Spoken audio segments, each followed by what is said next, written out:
সূরাতুল ইয়াসিনের 9টি আয়াত লেখে যদি আপনি আপনার ঘরের ভিতরে যদি আপনি টাঙ্গিয়ে রাখেন, তাহলে আল্লাহ পাক রব্বুল আলামিন আপনার গোটা ঘরের ভিতরে আমার আল্লাহ রহমত বরকত আল্লাহ প্রদত্ত নিয়ামত আমার আল্লাহ দান করে দিবেন ইনশাআল্লাহ। দেখেন, সূরাতুল ইয়াসিনটা হচ্ছে এমন একটি সূরা, যেই সূরার ব্যাপারে বলা হয়েছে কোরআনুল কারীমের যে একটা আত্মা রয়েছে, কোরআনুল কারীমের যে একটা মগজ রয়েছে, সেটাকে বলা হয় সূরাতুল ইয়াসিন। আর সূরাতুল ইয়াসিনটা এতটাই ফজিলতপূর্ণ একটি সূরা, রাসূল আকরাম সাল্লাল্লাহু আলাইহি ওয়াসাল্লাম তিনি তার উম্মতি মুহাম্মদীদেরকে জানাইয়া দিয়েছেন, এ উম্মতি মুহাম্মদীরা শোনো, প্রত্যেক দিন ফজরের নামাজের পরে যখন তোমরা জামাআতের সাথে ফজরের নামাজ পড়বা, প্রত্যেক দিন ফজরের নামাজের পরে তোমরা কমাস কম সূরাতুল ইয়াসিনটা তোমরা পুরাটা সূরা তোমরা পড়বা। একজন সাহাবী নবীকে প্রশ্ন করলেন, ইয়া রাসূলুল্লাহ, আমি যদি প্রত্যেক দিন সকালবেলা সূরাতুল ইয়াসিন আমি স্টার্ট করি, এতে করে আমার কি ফায়দা হবে, এতে করে আমার কি লাভ হবে ইয়া রাসূলুল্লাহ, আপনি আমাকে বলে দেন। আমার নবী বিশ্বনবী জনাবে মুহাম্মদুর রাসূলুল্লাহ সাল্লাল্লাহু আলাইহি ওয়াসাল্লাম সাহাবীকে বললেন, ও সাহাবী, তুমি জানো না, যদি আল্লাহ পাক রব্বুল আলামিনের কোন বান্দা বান্দে প্রত্যেক দিন সকালবেলা ফজরের নামাজ পড়ার পরে সূরাতুল ইয়াসিন যখন সে পড়বে, আল্লাহ পাক রব্বুল আলামিন তার ইনকামের ভিতর আমার আল্লাহ বারাকা নাজিল করবেন। ও সাহাবী, শুধু তা নয়, আমার আল্লাহ দুনিয়ার জমিনে চলতে ফিরতে যত রকমের আপদ বিপদ বালা মুসিবত আছে, সমস্ত মুসিবত থেকে আমার আল্লাহ তাকে কুদরতিভাবে হেফাজত করবেন। এই জন্য সাহাবী, তোমরা ফজরের নামাজ জামাতের সাথে আদায় করার পরে কখনো যেন তোমাদের মিস না হয়ে যায়।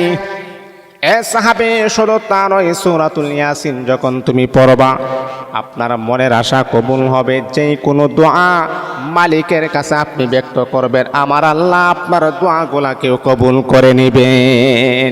এই জন্যে বাবা, সূরাতুল ইয়াসিনটা খুবই ফজিলতপূর্ণ একটি সূরা, সেটা যেন আমাদের কাছ থেকে যেন মিস যেন না হয়ে যায়, আমরা পড়ব। আর একটা বিষয় হচ্ছে, সূরাতুল ইয়াসিনের প্রথম থেকে নিয়ে 9টি আয়াত আছে, খুবই গুরুত্বপূর্ণ। আপনি যদি পরিপূর্ণ সূরা নাও পারেন, কমাস কম সূরাতুল ইয়াসিনের প্রথম থেকে নিয়ে 9টি আয়াত আছে, সেই আয়াতগুলো আপনি লিখে আপনার ঘরের ভিতরে আপনি টাঙ্গিয়ে রাখতে পারেন।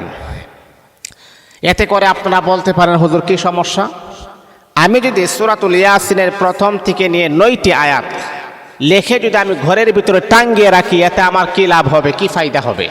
দেখেন, আপনাদের লাভের কথাটাই আমি বলছি, যাতে করে আপনারা উপকার পান, যাতে করে সুন্দর একটা রেজাল্ট পান, যাতে করে আপনার একটা উপকার হয়, এই বিধায় আমি বলছি। আল্লাহ পাক রব্বুল আলামিনের কোরআনুল কারীমের প্রথম থেকে নিয়ে সূরাতুল ইয়াসিনের প্রথম আয়াত থেকে নিয়ে যদি আপনি 9টি আয়াত যদি আপনি লেখে সুন্দর করে ঘরের ভিতরে যদি আপনি টাঙ্গিয়ে রাখতে পারেন, প্রথম নাম্বার যে সমস্যাটা দূর হবে, সেই সমস্যাটা হচ্ছে আপনার ঘরের অভাব অনটন, আপনার ঘরের ক্রাইসিস, যত প্রকারের সমস্যা আছে, আল্লাহ পাক রব্বুল আলামিন আপনার ঘরের সমস্ত সমস্যাকে আমার আল্লাহ সমাধান করে দিবেন। এমনও হতে পারে আপনার ঘরের ভিতরে অসুস্থতা কাটে না, আপনার ঘরের ভিতরে আপনার স্ত্রী অসুস্থ হওয়ার পরে যখন আপনি ডাক্তারের শরণাপন্ন হন, তারপরে আপনার স্ত্রী সুস্থ হয়, তারপরে বাড়িতে আসার পর আবার দেখেন আপনার মা অসুস্থ হয়ে গেছে।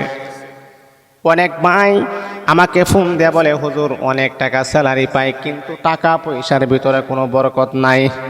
আমি জিজ্ঞাসা করলাম, ভাই কেন, কি কারণে টাকা পয়সার ভিতরে বরকত নাই? ওই লোকটা বলে, হুজুর মাসে 50,000 টাকা আমি স্যালারি পাই, তারপরও কেন জানি আমার ঘরের ভিতরে বরকত নেই। আপনি জানেননি, মাস শেষ হওয়ার আগে যখন আমি বেতন যখন আমি পাবো, তখন আমি শুনি আমার মা অসুস্থ হয়ে গেছে। মাকে ডাক্তারের কাছে নিয়ে যাওয়া অনেক টাকা খরচ হয়ে যায়।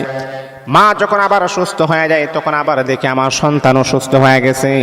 এমন করে হুজুর আমার ঘরের ভিতরে বালা মুসিবত রোগ শোক আমার ঘরের ভিতর থেকে কখনো দূর হয় না। এ বন্ধু আমার, যদি এমনটা হয় তাহলে আপনি সূরাতুল ইয়াসিনের প্রথম থেকে নিয়ে 9টি আয়াত আপনি সুন্দর করে লিখে আপনি আপনার ঘরের ভিতরে টাঙ্গিয়ে রাখবেন। আপনার ঘরের ভিতরের এই যে অসুস্থতাগুলা লেগে আছেন সেইগুলা দূর হবে। আপনার ঘরের ভিতরে ক্রাইসিস আসে সেগুলা সমস্যা দূর হবে। আপনার ঘরের ভিতরে আল্লাহ পাক রব্বুল আলামিন বরকত আর রহমত দিয়ে আমার আল্লাহ গোটা ঘরটাকে সুন্দর করে দিবেন। যদি এমনটা হয় তাহলে বাবা সূরা ইয়াসিনের প্রথম আয়াত থেকে নিয়ে 9টি আয়াত সুন্দর করে লিখে আপনি ঘরের ভিতর টাঙ্গিয়ে রাখবেন। আমরা তো বাবার ছবি টাঙ্গিয়ে রাখি বরকতের জন্যে। এগুলা নাজায়েজ, এগুলা হারাম। কোনো বাবার ছবি রাখা হারাম, কোনো পশু পাখির ছবি রাখা হারাম, কিন্তু সেইগুলাকে আমরা রাখি। এগুলা কখনো করা যাবে না, এটা ইসলাম সমর্থন করে না। আপনি কোরআনের আয়াতগুলা লিখে রাখেন, আয়াতুল কুরসি লিখে রাখেন। এটা হচ্ছে কোরআনের আয়াত, জীবন্ত নসিহত। যেটা রাখলে আমাদের উপকার হয়, যেটা রাখলে আমাদের ফায়দা হয়, যেটা রাখলে আমাদের জন্য কল্যাণকর হয়, সেই বিষয়গুলো আমরা মাথায় রাখি না। আমরা অনর্থকভাবে অন্য জিনিসগুলো আমরা মাথায় রাখি। এটা কখনো করা যাবে না। যে সম্মানিত হাজিরিন, তাহলে আর আপনি যদি প্রত্যেক দিন সূরাতুল ইয়াসিন যদি আপনি পড়েন, আল্লাহ পাক রব্বুল আলামিন আপনাকেও আমার আল্লাহ হেফাজত করবেন। আপনার যে সন্তান সন্ততি আছে, এমনকি আল্লাহ পাক আপনার যে আওলাদ আছে, আপনার যে পরিবার আছে, আল্লাহ তাদেরকেও হেফাজত করবেন। এই জন্য অবশ্যই আমাদেরকে এই আমলগুলা করবেন। আল্লাহ আমাদের সবাইকে বুঝার আমল করার জন্য তৌফিক